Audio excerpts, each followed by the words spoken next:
This is the I Will Teach You a Language podcast, episode 182. Welcome to the I Will Teach You a Language podcast. Weekly motivation and language learning tips to help you become fluent in any language. Now, here's your host, Ollie Richards.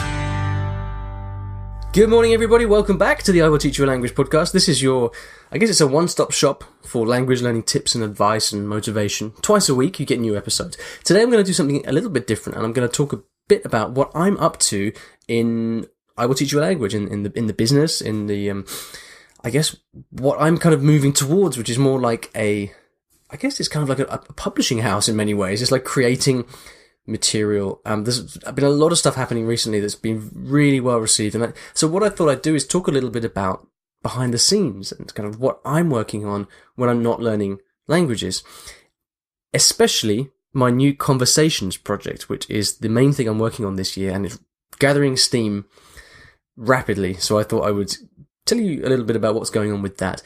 Before we start that, though, I'd like to thank the sponsors of the show, the place where I get all of my language lessons. Whether you want a superhuman professional teacher or just someone to chat to regularly in the language you're learning, you can get that with italki. And to get $10 worth of free credit, you can go to iwillteachyoualanguage.com/free lesson.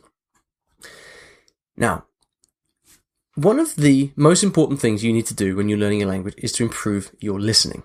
I'll be honest, over the years, since I kind of discovered that it's possible to learn languages quickly, I've actually neglected my listening skills. I've focused a lot on speaking, and I haven't always been as strong with my listening skills. And with languages I've learned like Spanish and French, like Romance languages that are close to English, I've managed to get away with it because through speaking a lot with people, your listening improves gradually and naturally.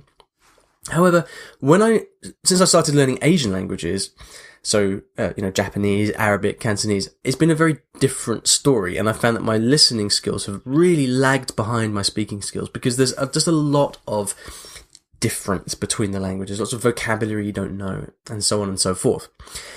And so, as I have been studying my languages over the past few years, I've noticed that I've never really been able to find the material that I want to help me practice listening. Why not? Well, as a beginner, you've got lots of textbooks, right? You have textbooks with short, simple dialogues, something to listen to, I guess, and to kind of give you a bit of listening practice. But the problem with these kind of dialogues is that they exist to teach you a language point or a grammar point. So, for example, if you're learning Spanish, and in the first chapter of your textbook, you're going to get a little dialogue that teaches you how to say yo soy, tú eres, él es. I am, you are, he is. And the dialogue is written by the coursebook creator, and then they record the audio. That is not listening practice. All right, it happens to be recorded audio, but it's not for listening practice. It's to teach you a language point. And so this is the characteristic of most beginner language materials. Although there is listening material, it's very short. It might be 30 seconds or so. And it's only intended to teach you specific words and phrases or grammar, not to actually give you practice at the listening skill itself. Now, as you get more advanced in a language, you go out and you speak to people, you watch TV, you start to live the language. And through the sheer number of hours that you spend with the language, your listening improves because you have to listen a lot in order to function in the language.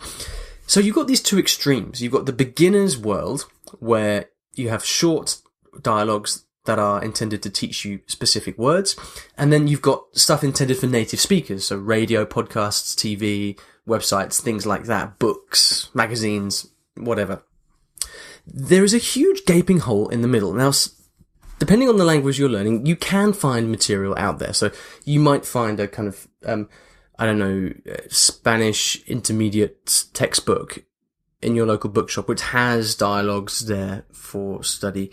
You might find a kind of French website the other day I saw an Italian website with 20 or 30 listening practice dialogues. But there's always something wrong with them. They're either far too short, 30 seconds or a minute long, or else they're deadly boring, at the bank or in the supermarket or I don't know, something that just makes you want to end it all, you know. And usually it's both. They're usually very short and very, very boring. And usually they try to do something specific, like teach you, I don't know, how to open a bank account or something like that. So although there are kind of scattered things out there, the huge thing in my mind that is missing from the language learning world is a kind of comprehensive resource for multiple languages at different levels, giving you targeted listening practice. Dedicated listening practice, I should say. What do I mean by that? I mean, so that, for example, if you're learning German and you are, say, A2, which is a kind of upper beginner pre-intermediate level, maybe you've been learning for, I don't know, 3 or 4 months or so, you can already kind of have a conversation. You've been through the beginner's material. What you want to be able to do is sit down with a listening track that is, say, 2 to 3 minutes long, so it's a good chunk of material, and you simply listen to what's going on. You don't necessarily study it. You're not doing it in order to learn the case endings or whatever. You're just listening for the sake of it, for the sake of spending time with the language. That is how your listening skills really improve. And so there's a huge need for that material. Now, it's not just enough to have the listening by itself. Along with the listening tracks, you've got to have the transcript, so you can not only listen, but you can read the words as well, because that's when you form connections in your mind between the way a language is spoken, you know, spoken accents and pronunciation, and the language itself. It also enables you to kind of pause the recording and actually go back and spend time reading the text in more detail in your own time, which is something you can't do with movies, for example. And then you also need the translation in English or whatever other language, so that you can understand things when you want. So if something is a bit hard, you're trying to make sense of it, you can see the translation. It doesn't sound like too much to ask, does it? And yet, the lack of a kind of systematic resource, a comprehensive resource for that, I think is a huge problem for language learners, and it means that a lot of people get really frustrated. The number of people I meet who tell me, like, you know, I've been through all the beginner stuff, but I can't understand podcasts yet, and I'm so frustrated. You see the problem, right? It's fairly clear. And so what I want to do is like, whilst I acknowledge that there is stuff out there in different places, so whatever language you're learning, you can usually find something if you dig hard enough. What I want to create is a one-stop shop for dedicated listening practice in a bunch of different languages, so that whatever language you're learning, whatever level you're at, you can get the ideal material for you so that you can develop these really strong listening skills.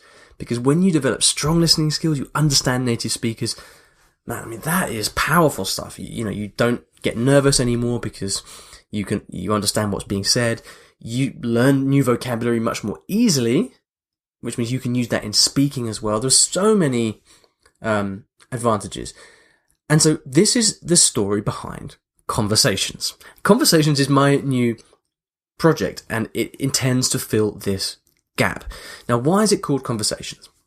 It's called Conversations because you don't want to listen to any old stuff. You don't want to listen to John going into the bank to order a credit card. I mean, no one cares about that stuff.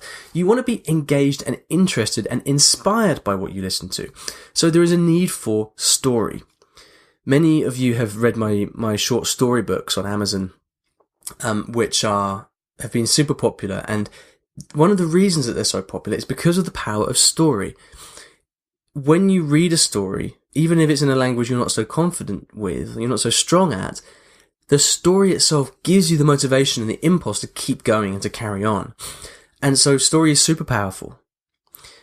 So with Conversations, what I'm doing is creating one big story. It's going to be interesting. You're going to enjoy listening to it. You're going to want to listen more because you're going to be interested in the story.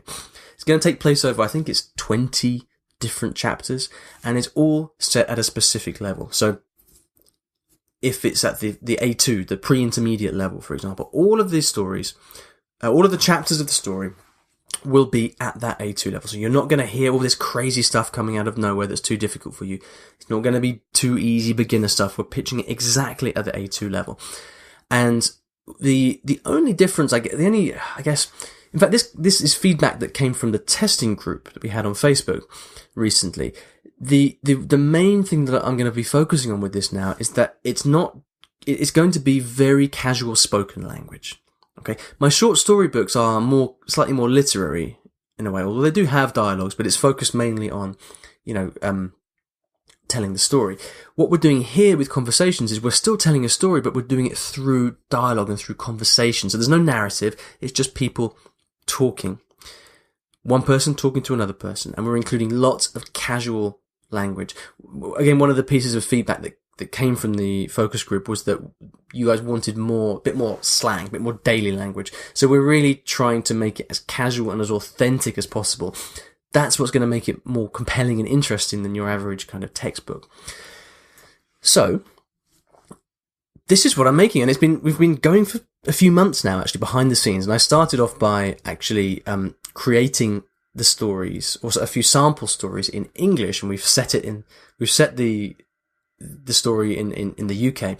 And so the way I'm approaching this is by creating the whole thing in English and then making different language versions. Now, this was a difficult decision because one of the things I thought was, well, it might be better to actually create, so for example, for the Chinese version, to write a new story, or new conversations for Chinese specifically, and then for the French version, create new ones for French specifically. But then the problem is, how do you control for quality? How do you make sure that the product ends up being consistent and good across all the languages? That's kind of the problem. So what I've done instead is I've focused a lot of energy on creating really like a kind of base English version from which all the other language versions will be inspired. And the kind of qualities and characteristics of the English conversations will mean that we've got this nice consistency across the series. So if you use the Italian conversations, for example, you then can go and use the Chinese conversations. You know what you're going to get. The level is going to be the same. It's going to be the same quality, etc., etc. Now, in order to make that work, what I've focused most of my attention on is actually finding really talented linguists to help with creating the specific language versions, because what these are not are translations. So when you get the Chinese conversations, it is not a translation from the English. So what is it then? Well, what we've done is spent a lot of time working with the different linguists to create localized versions. The way I've been explaining this to people is much more like localization than translation. So whereas translation would copy everything that's said, localization means you make it appropriate to the local culture. So whereby in the English version, if a guy walks into a local tea shop and orders scones, and they chat about the weather, that is not going to happen in Italy. All right, because you don't talk about the weather in Italy, and you certainly don't order scones in a tea shop.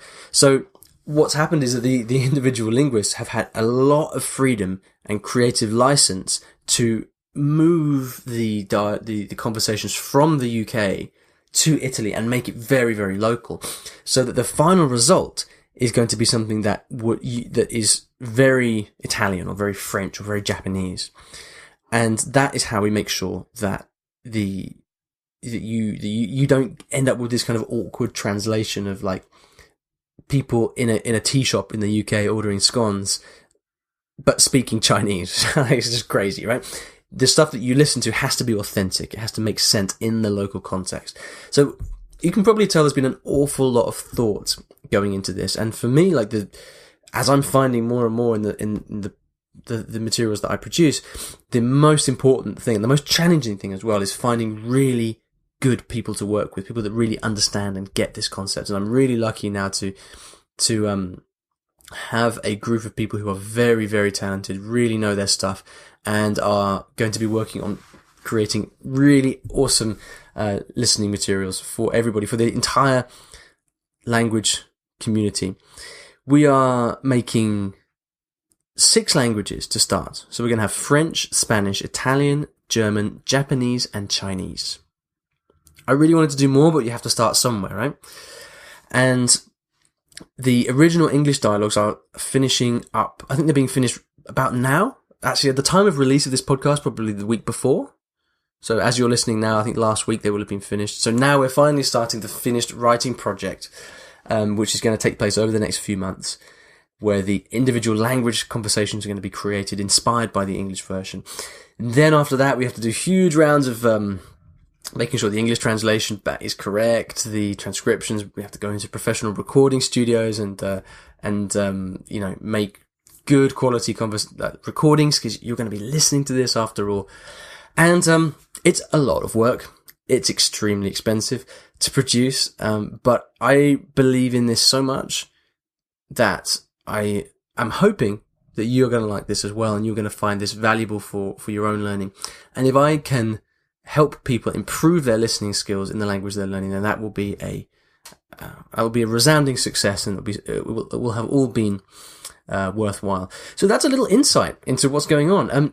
There will be opportunities to get involved in this before the official release date. So one thing I always like to do when I'm, with everything I do really, is to offer people who support what I do and follow what I do the opportunity to get in early, usually at a big discounted price. These are not going to be very expensive, this particular material. It needs to be, I want it to be accessible. But nevertheless, I will be giving you the opportunity to pick up a copy very, very cheaply, or maybe a bundle for, I don't know, I'm not exactly sure what it is, but something to basically say thank you for your support. I don't know what the details of that are yet. It'll be a couple of months still in the making. But if you would like to find out about that, make sure you are on my email list. So head over to IWTYAL and enter your email in anything that pops up. I'll send you a bunch of cool articles as well for that. You could also join the Facebook group. So you could go to Facebook and search for Ollie Richards Fluency Mastermind. If you're in the Facebook group there, you'll definitely get notified about that as well. So all in all, I'm really excited, and I hope you are too. That's all I've got for you today. Go and make sure that you are signed up to either the email list or the Facebook group, or ideally both. And that way you're going to get information about this when the time is right. And that's it. If you've got any comments about this, or any suggestions, or whatever it may be, feel free to go over and leave a comment on the show notes, IWTYOurlanguage.com/episode 182. Thank you so much for listening, and I'll see you in the next episode of the podcast.